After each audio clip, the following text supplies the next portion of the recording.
All right. Well, Josh came in hot right there, so he obviously wants to talk about some throbbing gristle, because who amongst us does not want to talk about some throbbing gristle? Matt is going to run the numbers for us, and then, Josh, we're going to give you the first take on this one. So, Matt, share. Throbbing gristle, 20 jazz funk greats comes in at number 358 in 1970s on best ever albums. It's number 33 in 1979, number 1,812 of all time. It is their highest rated album on best ever albums. And it did not make Rolling Stone's list, which was the case for most of these albums. Only one made Rolling Stone's list. So, John, is this? I'm assuming this is a 1,001 album I need to hear before I die. This one is, yes. This one was 1,001 to hear before we die. And just before we go on, how many of these are John specials? There are 2 John specials this week. All right, well, let's try to guess those. All right, sure. Josh, go. Well, man, John, you really doubled down on the difficult Yes, I did. So I guess, well, Throbbing Gristle's probably the name of the band's probably the best part of this album. Jazz funk greats, I was expecting jazz funk. That was not the case. This is really the new genre alert. I guess we're really we're cue the siren that I'll throw in here. New genre alert.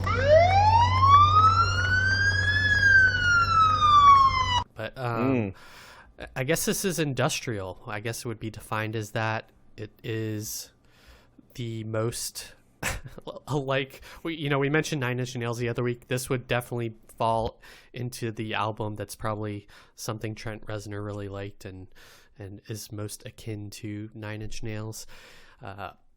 It was not what I expected, not knowing anything about this band. It's mostly instrumental. It's pretty harsh sounding at times. Oh, and boy, does this band have an interesting bio, by the way, that I'll share a little bit. But continue, Josh. They definitely seem tongue-in-cheek because the album cover is not anything what the music sounds like. They're definitely playing with the audience. They are standing on a hill that is well known for people jumping off of it to commit suicide. Okay. And the choice of clothing and postures was done on purpose, shall we say. So gotcha. I'll just say that. Yep. There is a lot of kind of like, I don't know, dark tones to this album. There's a kind of a throbbing undercurrent, just like Throbbing Gristle, throughout the whole album. There is the second track is called Beachy Head, and it definitely is reminiscent of a beach. So I guess in that respect, it's kind of reminiscent of the album that we talked about the previous week. To add another Residents, to add another layer to that, Beachy Head is the name of the cliff that they're standing on, which is one of the highest suicide rate areas in all of England. Okay. So to tie it all together, good tour stop there. Yeah, the lyrics throughout are pretty sparse. It's a lot of repeating dialogue when there is lyrics, such as in Convincing People.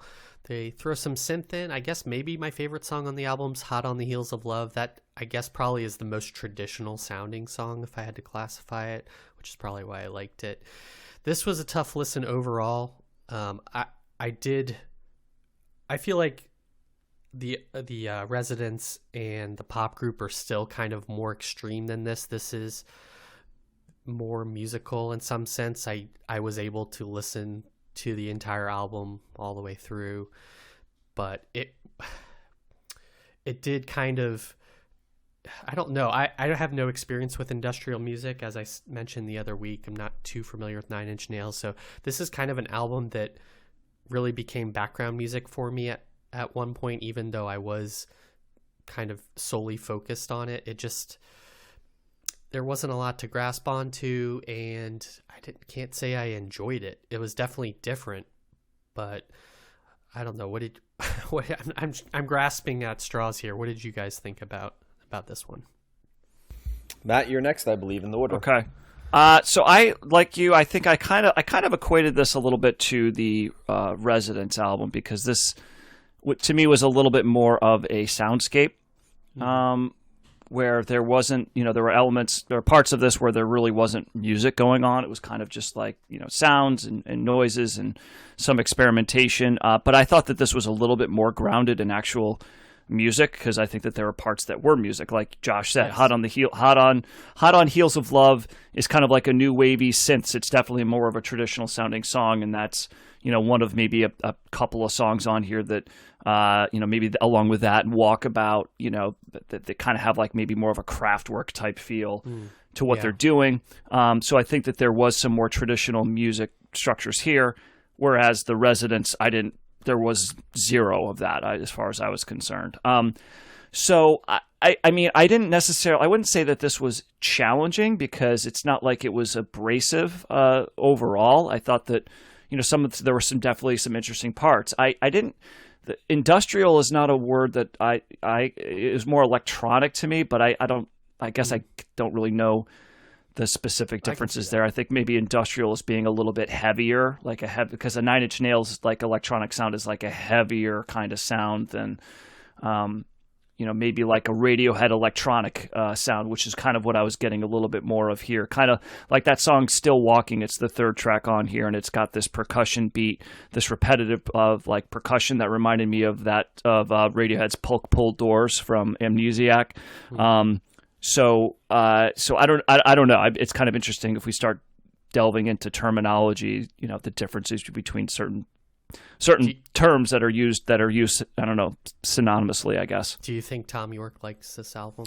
I wouldn't surprise me. I'm sure he does. I think that, there are some elements of it. So it's one of those albums where I think that there's a lot of cool parts to it, but I would prefer that they actually build more into it, build more music into it. They have an idea and they kind of stick with it, and they might deviate a little bit from it, but it doesn't build. It doesn't, really get into any type of melody or more of a traditional structure, which is what I would really like. If it did more of that, I would probably like this a lot more. So it's not necessarily something that I would go back to, but it's certainly interesting. Again, particularly, I feel like we're saying this every week though, but because of the time, like 1979, I wouldn't have guessed that something like this was out there. So I can see why it might make a list of, something like 1,001 albums you need to hear before you die, because I'm sure it was influential.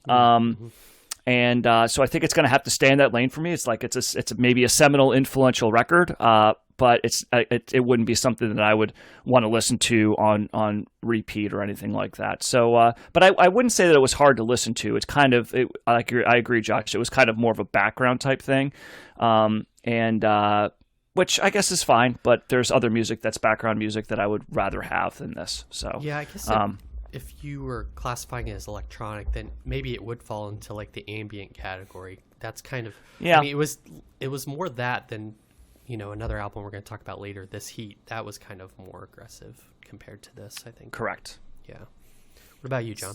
So this is definitely proto or even actual industrial music. I agree with you, Josh. And depending on how you define the term techno, there's elements of techno in here.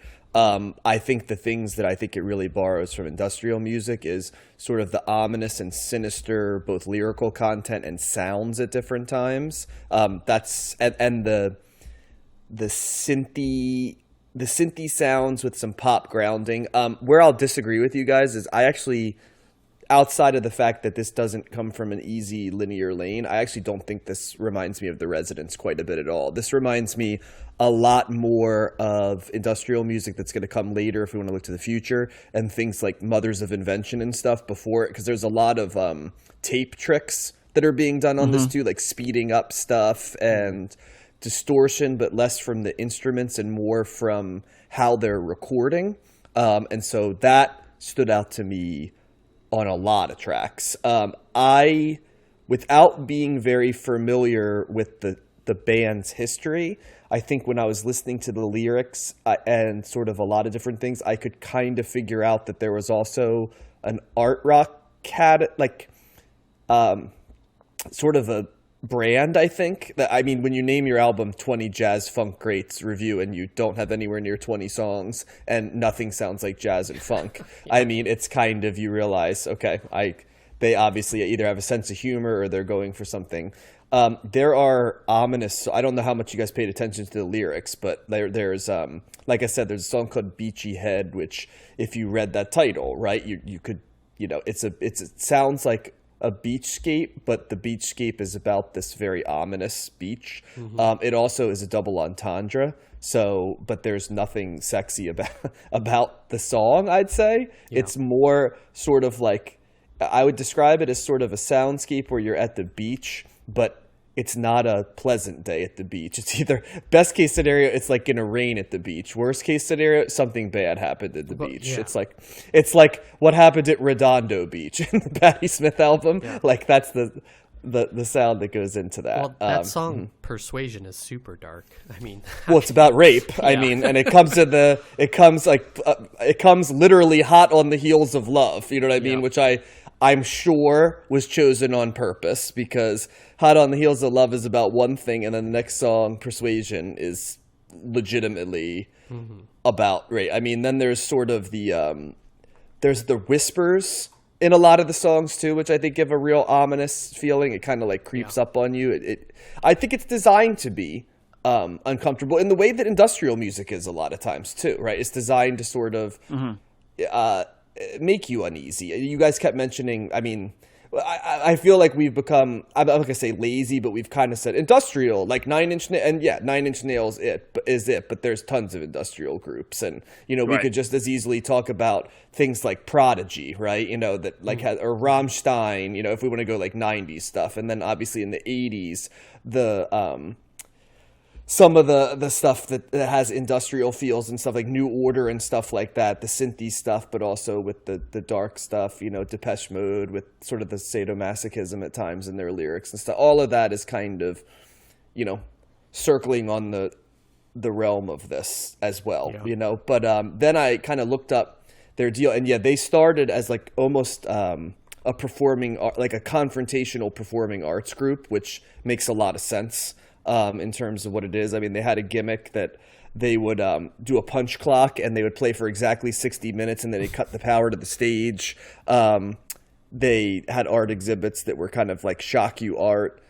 They were doing things like only pressing 500 copies of their album. They wrote songs that were, as I think, designed to be disturbing as like that white light, white heat, right? Sister Ray, stuff like that. They were writing songs, death threats, which was basically a combination of messages left on the group's answering machines that were literally death threats, and they made it into a song, and some other ones that also are clearly designed to make you uncomfortable, right? So I did not dislike this album. I looked at this album, though, as in the way that I'd look at a challenging art piece. Yeah. I also looked at this as we've mentioned, and I think Josh, you and I have both mentioned this. We're viewing the journey into industrials as going to be a challenge for us. I think you're looking at it, from what I'm understanding, as like a challenge, and that I might not like it. I'm looking at it as I need to find the fathers of industrial music, so I can understand it better when it suddenly shows up in full force in the 80s and 90s. To me, I felt like this was the appetizer, the very early appetizer phase of like my industrial music education. Like, I mean, I know, for example, we're going to do Joy Division, right? And I'm much more familiar with the Joy Division lane into industrial music and a little bit of the avant-garde lane. I think, though, this represents one of the last lanes that we really haven't covered. So, I mean, I don't really even need to know much about Throbbing Gristle, like in terms of their influence, to know, like, well, yeah, I know what industrial sounds like. I know what this sounds like. And we've covered nothing, and we've covered over 290 albums in the 70s, and we've covered nothing that really sounds as much like what industrial would be as much as this one. So I can't say this is one of these that I can't recommend it to just someone who's like, I like CCR and Zeppelin and like Marvin Gaye. I mean, this is not your album. And I think anybody listening right now who likes it and is listening, like, I think they would be the first to admit that, like, we're playing to a large audience, and we have to be honest that, that's not who should be listening to this. If though the idea of if you like industrial or techno or house or even some metal that has industrial characteristics, I think this is a good place to listen. If you like experimental music, certainly this is electronic music as well. Or if you just like to be challenged. I didn't find this inaccessible or hard to engage with, but it's also not an album you're going to put on in the car or in the house and kind of just immediately process. It's one that both I think you have to listen to multiple times, and also I looked at as almost an educational piece for me. Yeah, it's funny. I almost kind of want to go back and listen to it again, because industrial is not a word that came to my mind listening to this. It was the first word that came to mind. Yeah, it looks like Throbbing Gristle actually coined the term in their debut album. Industrial? Oh, wow. Okay. Yeah, and it says, I'm reading the industrial music wiki, or glancing at it, and it says they coined the slogan, quote, industrial music for industrial people. So that's most likely where it came from. But yeah, I mean, I think it seems like everything all three of us have said have kind of combined to make the industrial music definition. It's avant-garde, it's provocative, it's transgressive, it draws on the music concrete that we've mentioned in the past, synthesizers, krautrock, all of that. So we are there. We just are, Do you think if we hadn't gone on that journey, do you think we could have even processed this album without going, hate it? Like, I really think if we if we were still doing albums from 1972 without the education that we've had and seeing all extremes, like from the almost hard to listen to the building knowledge of I do think that, like, coming to this album, once we've listened to pretty much everything from the 60s and 70s and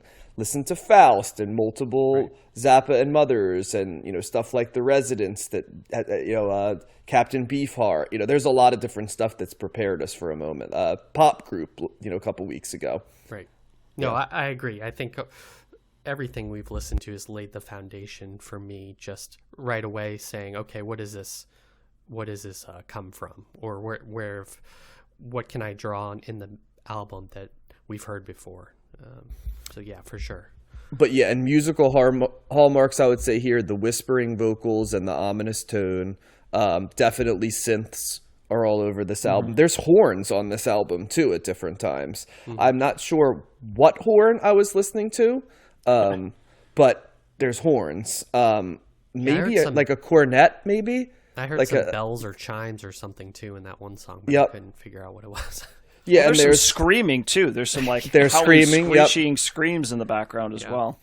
Yeah, there's some screaming as well in the album by design. And like I said, the tape manipulation is definitely there, both in terms of speed ups and slowdowns and blips, and also creation of distortion for sure is on this album. So if you're trying to get a sort of a feel for what you'd be listening to sonically, those are some of the hallmarks that were in this album as well.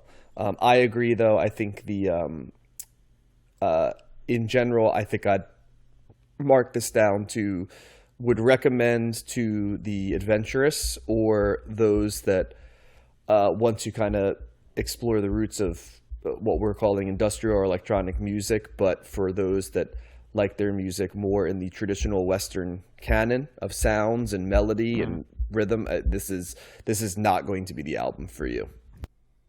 Yeah, I mean, it really is kind of the next step in the krautrock evolution. When we first started listening to that, I thought that was somewhat difficult to listen to at times, and that seems like a walk in the park compared to this. So, just looking back.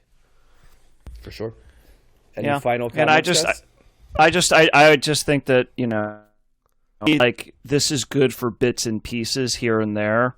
But as an overall piece, it's a hard thing to kind of, like you said, John, like, well, let me just put this on in the car, like at a party or something like that. It's not really, I think it's also, not really for that, but it's also hard when a group is actively trying to challenge you in a way that makes you uncomfortable, and I think is even designed to evoke a feeling of distaste. Because when you're being challenged in that realm, it's like you're not going to answer like, I loved this album. It's going to be more sort of like, that was an interesting choice. So I don't think it's even designed for us to sit here and go, you know, and there may be people who are like, I love it, but I don't think even people who really enjoy this album or appreciate it, I think go like, I love this. I think they go, boy, this was really an interesting piece. Like I said, like a work of art, right? A challenge